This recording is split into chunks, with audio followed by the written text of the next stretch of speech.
بسم اللہ الرحمن الرحیم الحمدللہ رب العالمین والصلاة والسلام علی سید الانبیاء والمرسلین سیدنا علی المرتضیٰ علیہ السلام کا علمی مقام و مرتبہ، ان کی قرآن فہمی، حقیقت شناسی اور فقہی صلاحیت تمام اولین و آخرین میں ممتاز و منفرد تھی۔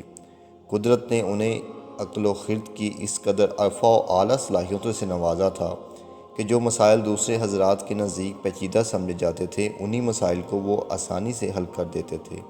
اکابر صحابہ کرام ایسے اوقات سے پناہ مانگتے تھے کہ جب کوئی مشکل مسئلہ پیش آ جائے اور اس کے لیے حضرت علی علیہ السلام موجود نہ ہوں۔ یہ سیدنا حضرت علی شیر خدا کے مقام منصب کی بات تھی کہ اللہ رب العزت نے قرآن کی تفسیر کا وہ علم عطا کیا کہ نبی اکرم صلی اللہ علیہ وآلہ وسلم نے اپنے علم کا دروازہ ہونے کا شرف عطا فرمایا۔ حضرت جابر بیان کرتے ہیں کہ انہوں نے رسول اللہ صلی اللہ علیہ وآلہ وسلم کو یہ فرماتے ہوئے سنا، میں علم کا شہر ہوں اور علی اس کا دروازہ ہے، لہٰذا جو علم حاصل کرنا چاہتا ہے اسے چاہیے کہ وہ اس دروازے پر آئے۔ آقا کریم علیہ الصلاۃ والتسلیم نے ارشاد فرمایا، میں علم کا شہر ہوں اور اے علی تم اس کا دروازہ ہو۔ جس نے یہ گمان کیا کہ وہ اس شہر علم میں بغیر دروازے کے داخل ہو جائے گا تو اس نے جھوٹ بولا۔ حضرت علی سے مروی ہے کہ کریم آقا صلی اللہ علیہ وآلہ وسلم نے ارشاد فرمایا، میں حکمت کا گھر ہوں اور علی اس کا دروازہ ہے۔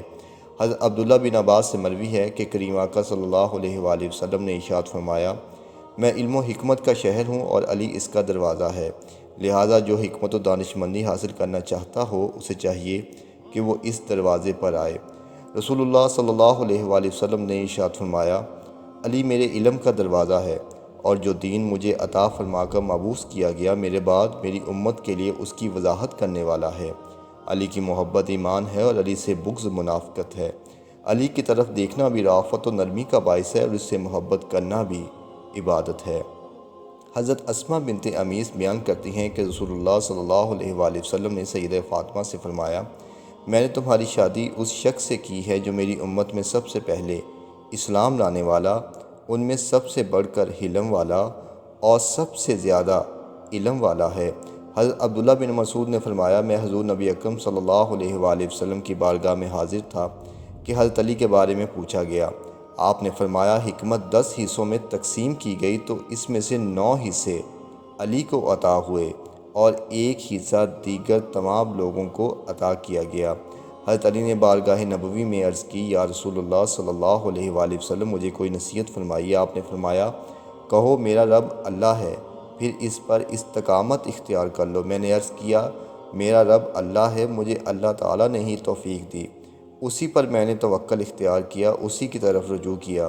حضور نے ارشاد فرمایا، اے ابو الحسن تمہیں مبارک ہو، تم علم سے خوب سیراب ہوئے اور تم نے چشمہ ہائے علم و معرفت سے جی بھر کے پیا ہے۔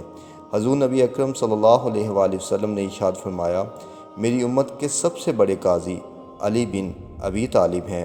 حضرت ام سلمہ بیان کرتی ہیں کہ انہوں نے رسول اللہ صلی اللہ علیہ وآلہ وسلم کو یہ فرماتے ہوئے سنا، علی قرآن کے ساتھ ہے اور قرآن علی کے ساتھ ہے، یہ دونوں ہرگز جدا نہیں ہوں گے حتیٰ کہ حوض کوثر پر میرے پاس اکٹھے آئیں گے۔ حضور نبی اکرم نے ارشاد فرمایا، میری بعد میری امت میں سب سے زیادہ علم والا شخص علی بن ابی طالب ہوگا۔ حضرت علی نے فرمایا، مجھ سے اللہ کی کتاب کے بارے میں کوئی بھی سوال کر لو، کوئی ایک آیت بھی ایسی نہیں جس کے بارے میں مجھے علم نہ ہو کہ آیا وہ رات کو نازل ہوئی یا دن کو، میدان میں نازل ہوئی یا پہاڑ پر۔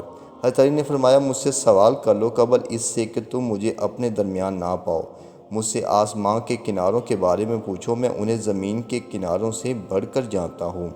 حضرت علی نے ارشاد فرمایا، خدا کی قسم میں قرآن مجید کی ہر آیت کے بارے میں جانتا ہوں کہ وہ کس کے بارے میں کس جگہ اور کس موقع پر نازل ہوئی، بے شک میرے رب نے مجھے بہت زیادہ فہم و فراست والا دل، فصیح و بلیغ زبان عطا فرمائی ہے۔ حضرت علی بیان کرتے ہیں کہ اگر میرے لیے مسند لگا دی جائے تو میں اہل تورات کے درمیان ان کی تورات کے مطابق فیصلہ کروں گا، اہل انجیل کے درمیان ان کی انجیل کے مطابق فیصلہ کروں گا۔ میں صرف بسم اللہ کی صرف با کی تفسیر میں وہ کچھ بیان کر دوں کہ جس سے 70 اونٹ لادے جا سکیں۔ حضرت علی نے اپنے سینے کی طرف اشارہ کرتے ہوئے فرمایا، یہاں علوم کا خزانہ جمع ہے، کاش میں اسے اٹھانے والے پالوں تو یہ سارا خزانہ علم انہیں منتقل کر دوں۔ حضرت عمر ایسے مشکل مسئلہ سے پناہ مانگتے کہ جس کے حل کے لیے حضرت علی بن ابی طالب ان کے پاس موجود نہ ہوتے۔ حضرت عمر یہ بھی فرمایا کرتے کہ اگر علی نہ ہوتے تو عمر ہلاک ہو جاتا۔ حضرت عبداللہ بن مسعود سے روایت ہے، انہوں نے فرمایا بے شک قرآن مجید 7 حروف یا قرات پر نازل ہوا ہے، اس کے ہر حرف کا ایک ظاہر ہے اور ایک باطن۔ بے شک حضرت علی بن ابی طالب کے پاس ظاہر کا علم بھی تھا اور باطن کا بھی۔ حضرت عبداللہ بن عباس نے فرمایا اللہ کی قسم حضرت علی بن ابی طالب کو علم کے 9 حصے عطا کیے گئے ہیں، اللہ کی قسم تم سب کو باقی 10ویں حصے میں شریک کیا گیا ہے۔ حضرت عبداللہ بن عباس سے روایت ہے، وہ فرماتے ہیں جب ہمیں کسی شے کا ثبوت سیدنا علی سے مل جاتا تو پھر ہم کسی اور کی طرف رجوع نہیں کرتے تھے۔ حضرت عبداللہ بن عباس نے فرمایا اے امیر المومنین، بے شک میں یقیناً آپ کو ذات الہ کے متعلق سب سے زیادہ علم رکھنے والا جانتا ہوں۔ بے شک اللہ رب العزت کی معرفت آپ کے سینہ اقدس میں سب سے بڑھ کر ہے۔ ام المومنین سیدہ عائشہ صدیقہ رضی اللہ تعالیٰ عنہا فرماتی ہیں علی سب لوگوں سے بڑھ کر سنت کا علم رکھنے والے ہیں۔ امام حسن بن علی نے حضرت علی کی وفات کے وقت ہمیں خطبہ دیتے ہوئے فرمایا گزشتہ کل تم سے وہ ہستی جدا ہو گئی ہے جس سے نہ تو گزشتہ لوگ علم میں سبقت لے سکیں اور نہ ہی بعد میں آنے والے ان کے مرتبہ علمی کو پا سکیں گے۔ رسول اللہ صلی اللہ علیہ وآلہ وسلم ان کو اپنا جھنڈا دے کر بھیجتے تھے، جبکہ جبرائیل ان کے دائیں طرف اور میکائیل ان کی بائیں طرف ہوتے تھے اور وہ فتح عطا ہونے تک واپس نہیں مڑتے تھے۔